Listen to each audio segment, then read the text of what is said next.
জন আকাঙ্ক্ষা জানতে এনসিপির দেশ গড়তে জুলাই পদযাত্রা হবিগঞ্জের পর পৌঁছায় সুনামগঞ্জে। এ সময় দলের শীর্ষ নেতাদের পেয়ে উচ্ছ্বাস প্রকাশ করেন নেতাকর্মীরা।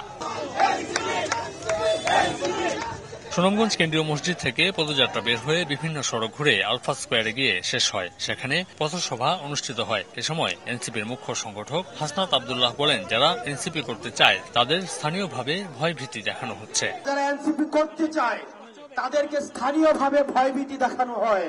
প্রশাসনের মধ্যে একটা অংশ রয়েছে যারা চায় নিরপেক্ষ প্রশাসন গড়ে উঠুক, কিন্তু একটা প্রশাসন রয়েছে, একটা পক্ষ রয়েছে যারা হচ্ছে সুবিধাভোগী, যারা হচ্ছে তেলবাজ, যারা হচ্ছে চাটার দল। তারা সবসময় প্রশাসনকে তারা হচ্ছে বিতর্কিত ভূমিকায় অবতীর্ণ করে। প্রাণ সসের মাখামাখি টেস্ট নুডলসকে করে তোলে আরো ইয়ামি আরো জোস। প্রাণ সসের বস। বাকশাল কায়েমের রাজনীতি বন্ধে সবাইকে সচেষ্ট থাকার আহ্বান জানান দলের আহ্বায়ক নাহিদ ইসলাম। আর বালিশকান্ডের বাংলাদেশ জনগণ আর দেখতে চায় না বলে মন্তব্য করেন সদস্য সচিব আখতার হোসেন। বালিশকান্ডের বাংলাদেশ আমরা আর দেখতে চাই না। এই নতুন বাংলাদেশ করতে হলে ধর্ম বর্ণ বাংলাদেশের সকল মানুষকে বিভাজন ভুলে গিয়ে এক সম্প্রীতির মধ্যপন্থী রাজনীতি আমাদের প্রতিষ্ঠা করতে হবে।